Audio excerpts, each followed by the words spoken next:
জঙ্গলে নাগ নাগিনীর একটা সুন্দর কন্যা ছিল। সেই কন্যা এখনো অনেক ছোট। শোনো নাগরাজ, আমাদের কন্যা দোলন ধীরে ধীরে বড় হচ্ছে। আমি চাই ওকে মানুষের মতো করে বড় করতে। কেন নাগরানী? ও অন্য নাগনাগিনদের সন্তানদের মতো বড় হলে কি হবে? আমার কন্যার উপর অনেক ঝুঁকি রয়েছে। চিলরা নাকি আমার দোলনকে মেরে তার নাগমণি নিতে চায়। তাহলে তো এই জঙ্গলে থাকা আমাদের জন্য নিরাপদ নয়। হ্যাঁ, তুমি ঠিকই বলেছ। সেই জন্যই তো আমি দোলনকে নিয়ে এখান থেকে চলে যেতে চাই। এখনো তো দোলন বুঝতে শেখেনি। আমি চাই ও বুঝতে শেখার আগেই আমি ওকে নিয়ে লোকালয়ে চলে যাই, আর সেইখানে আমাদের পরিচয় গোপন করে সাধারণ মানুষের বেশে আমার কন্যাকে বড় করি। আচ্ছা, তবে চলো, সেটাই আমাদের জন্য ভালো হবে।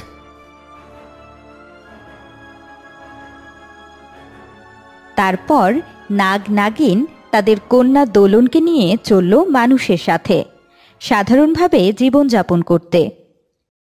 আমার দোলনকে মানুষের মতো বসবাস করতে শেখাবো। ও যে নাগ কন্যা সেইটা ওকে এখনই জানানো যাবে না। হ্যাঁ হ্যাঁ নাগরানী, তুমি ঠিকই বলেছ।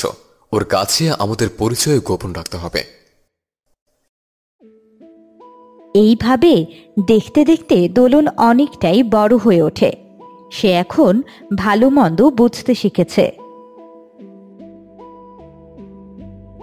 নাগরাজ, দোলনকে বাইরে খেলতে পাঠিয়েছি।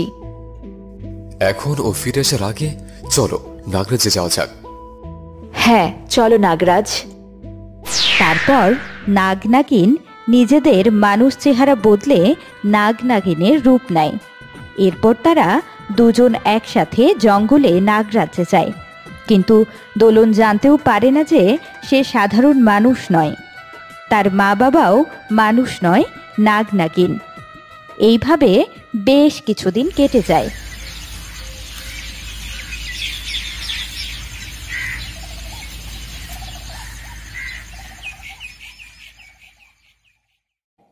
তারপর একদিন দোলন তার বান্ধবীদের সাথে বাড়ির আঙিনায় খেলছিল। তখন হঠাৎ সেখানে একটা বড় বিষধর সাপ চলে আসে। সাপ, কে আছো? বাঁচাও, সবাই পালা, সাপ এসেছে। এ কি, এখানে এত বড় সাপ এলো কোথা থেকে? আমি এখনই একটা লাঠি নিয়ে আসছি, তোমরা ভয় পেও না। তারপর সেই লোক একটা লাঠি নিয়ে এলো সাপটিকে মারবার জন্য। আমাকে মেরো না, আমি তোমাদের কোনো ক্ষতি করতে আসিনি। আমি ভুল করে এখানে চলে এসেছি। তখনই দোলন সেই সাপের ভাষা শুনতে পেল। দাঁড়ান, এই সাপটিকে মারবেন না। ও কারো কোনো ক্ষতি করবে না, ওকে যেতে দিন। দোলনের কথা শুনে লোকটি সেই সাপটিকে কিছুই করে না। তখন সাপটা সেখান থেকে চলে যায়। এই সাপের ভাষা আমি কিভাবে বুঝতে পারলাম? এখানে তো অনেকেই রয়েছে, কিন্তু কেউ তো ওই সাপের ভাষা বুঝতে পারল না। তবে আমি একাই কেন ওই সাপের কথা শুনতে পেলাম?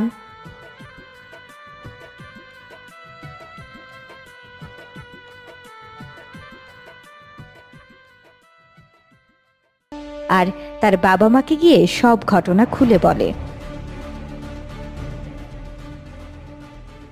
ও কিছু না মা, ওটা মনে হয় তোমার মনের ভুল। হয়তো তুমি ভুল শুনেছ। না মা, আমি সত্যি বলছি, আমি ঠিকই শুনেছি।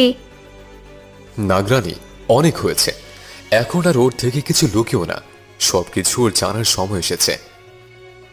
বাবা, এসব কি বলছেন? কি লুকাচ্ছ মা তোমরা আমার থেকে? হ্যাঁ মা, এখন তোমার সবটা জানার সময় এসেছে। তুমি আসলে কোনো সাধারণ কন্যা নও। তুমি নাগরাজ ও নাগরানীর কন্যা। আর আমাদেরকে দেখছো, আমরাও কোনো মানুষ নই, আমরা নাগ নাগিন। এইসব কি বলছো মা? হ্যাঁ মা, তুমি নাগ নাগিনের কন্যা হবার জন্য সাপের ভাষা বুঝতে পেরেছ। এখন তোমার 11 বছর বয়স। আসছে অমাবস্যায় তোমার 12 বছর পূর্ণ হবে। তখনই তুমি নাগমণি রক্ষার দায়িত্ব পাবে। আর আমরা তোমাকে নিয়ে নাগরাজ্যে ফিরে যাব। তবে কি আমি আর মানুষদের সাথে থাকতে পারবো না? না মা, কিন্তু মাঝে মাঝে তুমি অবশ্যই আসবে তোমার মানুষ বন্ধুর সাথে দেখা করতে। এটা কেমন নিয়ম বাবা? আমি ছোট থেকে বড় হলাম মানুষদের সাথে, এখন কিনা আমাকে নাগরাজ্যে যেতে হবে আর ওই নাগনাগীদের সাথে বসবাস করতে হবে? হ্যাঁ, তোমাকে এখানে এনে বড় করার পেছনে অনেক বড় কারণ আছে। ধীরে ধীরে তুমি সব কিছু বুঝতে পারবে। তোমাকে ওই নাগপুরীতে যেয়ে একটা নাগকে বিয়ে করতে হবে। নাগরানী, চলো বাকি কথা ফিরে এসে বলবে। আমাদের নাগপুরীতে যাবার সময় হয়ে এসেছে।